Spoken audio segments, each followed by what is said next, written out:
ಯಾದಗಿರಿ ಜಿಲ್ಲೆಯ ಸುರಪುರ ತಾಲೂಕಿನ ಶಾಖಾಪುರ ಗ್ರಾಮದಲ್ಲಿ ಆಗಸ್ಟ್ 1ರಂದು ದಲಿತ ಕುಟುಂಬವನ್ನು ತಡೆದು ದೈಹಿಕವಾಗಿ ಹಲ್ಲೆ ಮಾಡಿ ಜಾತಿ ನಿಂದನೆ ಮಾಡಿ ಕೊಲೆ ಬೆದರಿಕೆ ಹಾಕಿದ ಘಟನೆಯನ್ನ ಕಲಬುರಗಿ ಜಿಲ್ಲೆಯ ಚಿಂಚೋಳಿ ತಾಲೂಕಿನ ಸಮಸ್ತ ಅಂಬೇಡ್ಕರ್ ವಿಚಾರವಾದಿಗಳು ಹಾಗೂ ಪ್ರಗತಿಪರ ಚಿಂತಕರು ತೀವ್ರವಾಗಿ ಖಂಡಿಸಿದ್ದಾರೆ.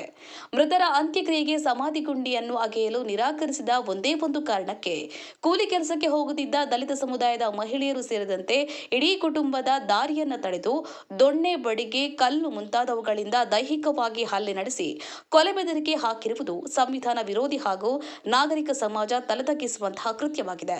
ಹೀಗಾಗಿ ಈ ಕೃತ್ಯ ಎಸಗಿದ ಎಲ್ಲರ ಮೇಲೂ ಸೂಕ್ತ ಕಾನೂನು ಕ್ರಮವನ್ನು ತೆಗೆದುಕೊಳ್ಳಬೇಕು, ಸಂತ್ರಸ್ತರಿಗೆ ನ್ಯಾಯ ಒದಗಿಸಬೇಕು ಎಂದು ತಹಶೀಲ್ದಾರ್ ಮೂಲಕ ಯಾದಗಿರಿ ಜಿಲ್ಲಾಧಿಕಾರಿಗಳಿಗೆ ಮನವಿಯನ್ನು ಸಲ್ಲಿಸಿದರು.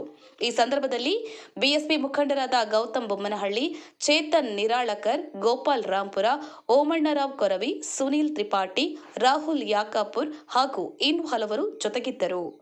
ಚಂದ್ರಶೇಖರ್ ಕೈತಾಪುರ್, ಐನಹಳ್ಳಿ. ಜೈ ಭೀಮ್ ನ್ಯೂಸ್ 24x7 ಇದು ಬಹುಜನರ ನ್ಯಾಯಕ್ಕಾಗಿ.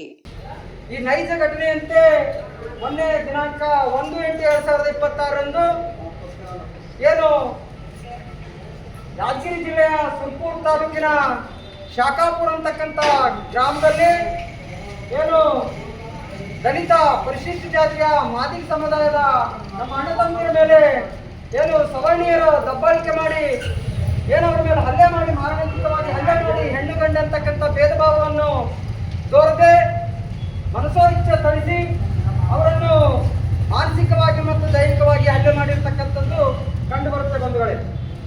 ಆದ ಕುರಿತು ನಾವು ಈ ತರದ ವಿಚಾರಗಳಿಗಾಗಿ ಚಿಂಚೋಳಿ ತಾಲೂಕಿನ ನಾಗರಿಕರು, ಸಾರ್ವಜನಿಕರು ಪ್ರಬುದ್ಧರಾಗಿರ್ತಕ್ಕಂಥ ಕಾರಣದಿಂದ ನಾವಿವತ್ತು ಚಿಂಚೋಳಿಯಲ್ಲಿ ಹಠಾತ್ ಆಗಿ ನಾವೇನಪ್ಪ ಅಂತಂದ್ರೆ ವಿಷಯವನ್ನು ಖಂಡಿಸಿ ನಾವಿವತ್ತು ಚಿಂಚೋಳಿಯಲ್ಲಿ ನಮ್ಮ ತಹಸೀಲ್ದಾರ್ ಮುಖಾಂತರ ಯಾದಗಿರಿ ಜಿಲ್ಲಾ ಆಡಳಿತಕ್ಕೆ ಮನವಿ ಮಾಡುವ ಉದ್ದೇಶದಿಂದ ಇವತ್ತು ನಾವು ತಹಸೀಲ್ದಾರ್ಗೆ ಮನವಿ ನೀಡಲಿಕ್ಕಾಗಿ ಇವತ್ತು ನಾವು ಎಲ್ಲ ವಿಚಾರವಂತರಲ್ಲಿ ಸೇರಿದ್ದೀವಿ.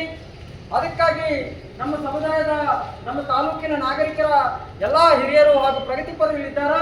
ಇವರು ಈ ಶೋಷಣೆಗೆ ಒಳಗಾಗಿರ್ತಕ್ಕಂಥ ಕುಟುಂಬಗಳ ಬಗ್ಗೆ ಹಾಗೂ ಈ ದೇಶದಲ್ಲಿ ನಡೀತಕ್ಕಂಥ ಈ ಮೇಲು ಕೀಳು ಅಂತಕ್ಕಂಥ ವರ್ಣಭೇದದ ಬಗ್ಗೆ ಎಲ್ಲರೂ ತಮ್ಮ ತಮ್ಮ ಅನಿಸಿಕೆಗಳನ್ನ ಹಂಚಿಕೊಳ್ತಾರ. ಅದಕ್ಕಾಗಿ ಎಲ್ರಿಗೂ ಈ ಪ್ರತಿಭಟನೆಗೆ ಸ್ವಾಗತ ಕೋರುತ್ತಾ ಈ ಚಿಂಚೋಳಿ ತಾಲೂಕಿನ ಕಾಂಗ್ರೆಸ್ನ ಹಿರಿಯ ಮುಖಂಡರಾಗಿರ್ತಕ್ಕಂಥ ಶ್ರೀಯುತ ಅಬ್ದುಲ್ ಬಾಸಿಲ್ ಸರ್ ಅವರು ದೌರ್ಜನ್ಯ ತಡೆ ಕಾಯ್ದೆ ಹೇಳ್ತದ ತಾಲೂಕಿನಲ್ಲಿ, ಜಿಲ್ಲೆಯಲ್ಲಿ ಜಾಗೃತಿ ಮತ್ತು ಮೇಲ್ವಿಚಾರಣಾ ಸಮಿತಿ ಇರಬೇಕು. ತಾಲೂಕಿನ ದಂಡಾಧಿಕಾರಿಗಳು, ತಾಲೂಕಿನಲ್ಲಿ ಜಿಲ್ಲೆಯಲ್ಲಿ ಜಿಲ್ಲಾಧಿಕಾರಿಗಳು ತಿಂಗಳ ಕೊನೆಯ ಭಾನುವಾರ ಅಥವಾ ಬುಧವಾರ ತಾವೇನಪ್ಪ ಮೀಟಿಂಗ್ ಮಾಡಬೇಕು, ದೌರ್ಜನ್ಯಗಳ ಬಗ್ಗೆ ಪರಿಶೀಲನೆ ಮಾಡ್ಬೇಕಂತಾರ. ಯಾವುದೇ ತಾಲೂಕಿನಲ್ಲಿ ಇಂಪ್ಲಿಮೆಂಟ್ ಆಗ್ತಾ ಇಲ್ಲ. ಪೊಲೀಸ್ ಸ್ಟೇಷನ್ದಲ್ಲೂ ಇದು ಮೀಟಿಂಗ್ ಕರೆಯಲ್ಲ, ತಹಸೀಲ್ ಆಫೀಸ್ನಲ್ಲೂ ಇದು ಮೀಟಿಂಗ್ ಕರೆಯಂಗಿಲ್ಲ.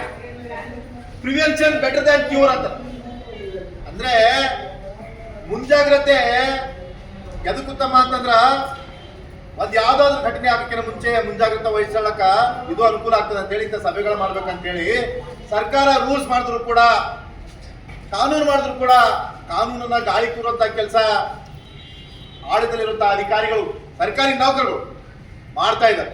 ಅದಕ್ಕ ನಮ್ಮ ಹಕ್ಕೊತ್ತಾಯ ಏನದಪ್ಪ ಅಂತಂದ್ರ ಯಾರ ಅಂತ ಒಂದು ದೌರ್ಜನ್ಯ ಮಾಡ್ಯಾರ ಅಂತವರ ಆಸ್ತಿಯನ್ನು ಮುಟ್ಟುಗೋಲು ಹಾಕೋಬೇಕು. ಇವತ್ತಿನ ದಿನ ಈ ಹೋರಾಟದ ಮೂಲಕ ನಾವು ಪ್ರತಿಭಟನೆ ಮಾಡಿ ಮಾನ್ಯ ಚಿಂಚೋಳಿ ತಹಸೀಲ್ದಾರ್ ಮೂಲಕ ನಾವು ಯಾದಗಿರಿ ಜಿಲ್ಲಾಡಳಿತಕ್ಕೆ ನಾವು ಒಂದು ಮನವಿ ಪತ್ರನ ಪಡ್ತಾ ಇದ್ದೀವಿ. ಜೈ ಭೀಮ್.